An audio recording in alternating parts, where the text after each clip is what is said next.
This is Democracy Now! I'm Amy Goodman with Juan Gonzalez. We begin today's show in Iran, as Israel's military says it's assassinated Iran's security chief, Ali Larijani, one of the most powerful figures in the Islamic Republic. Larijani was seen as the de facto leader of Iran following Israel's assassination of the supreme leader, Ali Khamenei, on the first day of the war on February 28th. Israel claims it's also assassinated Gholam Reza Soleimani, the head of the besieged military. We begin the show with Trita Parsi, an Iranian American, executive vice president of the Quincy Institute for Responsible Statecraft, author of several books, including Losing an Enemy, Obama, Iran, and the Triumph of Diplomacy. Trita, if you can explain the significance of this moment.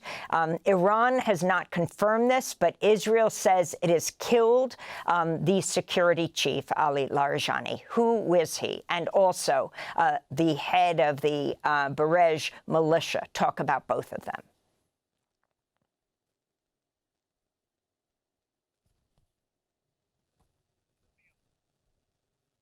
Also, Trita, if you could start again, we just didn't have your audio up.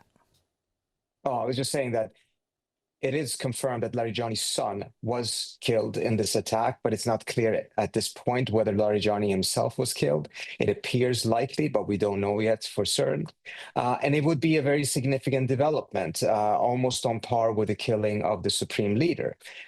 In the past couple of months, he had emerged as a critical person within the Iranian theocracy. He was not so much a decision maker as he was the person who was creating consensus, the consensus maker within that system, but also someone that was seen as much more open to the idea of reaching a diplomatic solution. In fact, there had been some diplomatic outreach between him and a very key person in the White House prior to this war, back in December. So he was definitely seen as someone who the United States potentially at some point could deal with.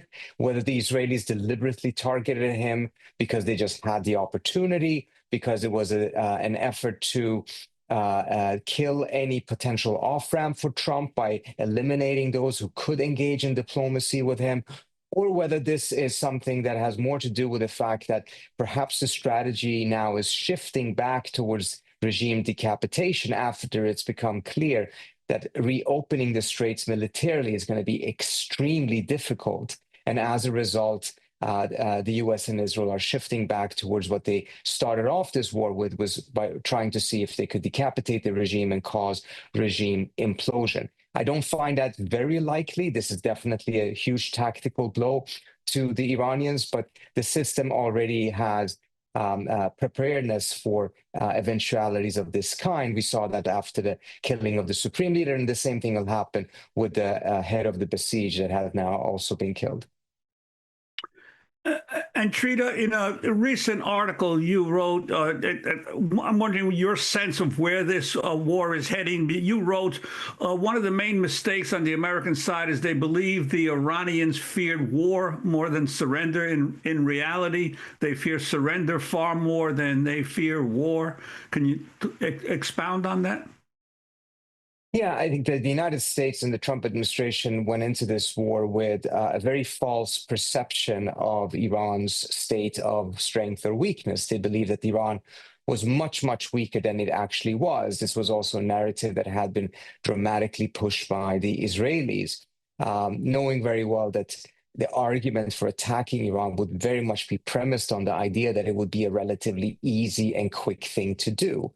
You need to convince Trump that it's easy and quick in order for him to go along with it.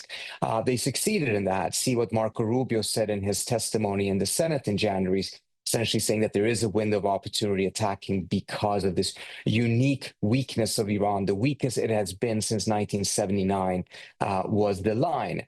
And the perception on the Trump administration side was that either the Iranians would simply be forced to capitulate and surrender, or the regime would implode. And in order to avoid that, they would strike a deal that would essentially surrender in order to safeguard their own survival. But this is a fundamental misread of the theocracy in Iran, not just because its strength was clearly not as weak as the U.S. thought. On the contrary, we see now very clearly they were very well prepared for this type of a war and have managed to, in some ways, increase their power, particularly their leverage, through the Strait of Hormuz, but also because of the fact that at the end of the day, surrender was never in the cards. This is a theocracy that could survive war. It could even survive losing a war. But if it were to surrender, it would lose its base of support, the 15 to 20% of the population that still supported. They would be completely unforgiving of any such measure. And that would be a far clearer death knell to the theocracy than even a military loss. Trita, before you go, I know you have to leave within the minute. What do you say to the analysts who are now saying with Larijani, if in fact he is dead, killed by Israel, that Israel recognized him as a negotiator behind the scenes, whether it's with Russia or the United States, and that they don't want these negotiations to take place? No, from the Israeli standpoint, it's absolutely clear they want this war to continue as long as the U.S. is in the war and actively bombing Iran. They're very fearful of Trump declaring victory and just ending the war. They have still achieved quite a lot because the Iranian military has been significantly degraded in several different aspects.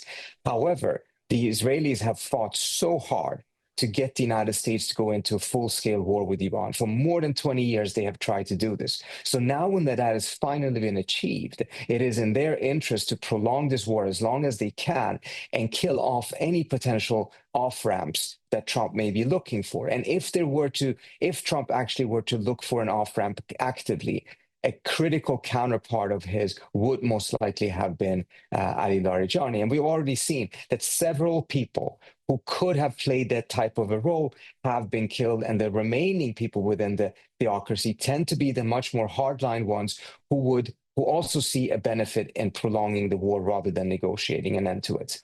Trita Parsi, we want to thank you for being with us, Executive Vice President of the Quincy Institute for Responsible Statecraft, author of several books, including Losing an Enemy, Obama, Iran, and the Triumph of Diplomacy. Thanks for watching Democracy Now! On YouTube. Subscribe to the channel and turn on notifications to make sure you never miss a video. And for more of our audience-supported journalism, go to democracynow.org, where you can download our news app, sign up for our newsletter, subscribe to the daily podcast, and so much more.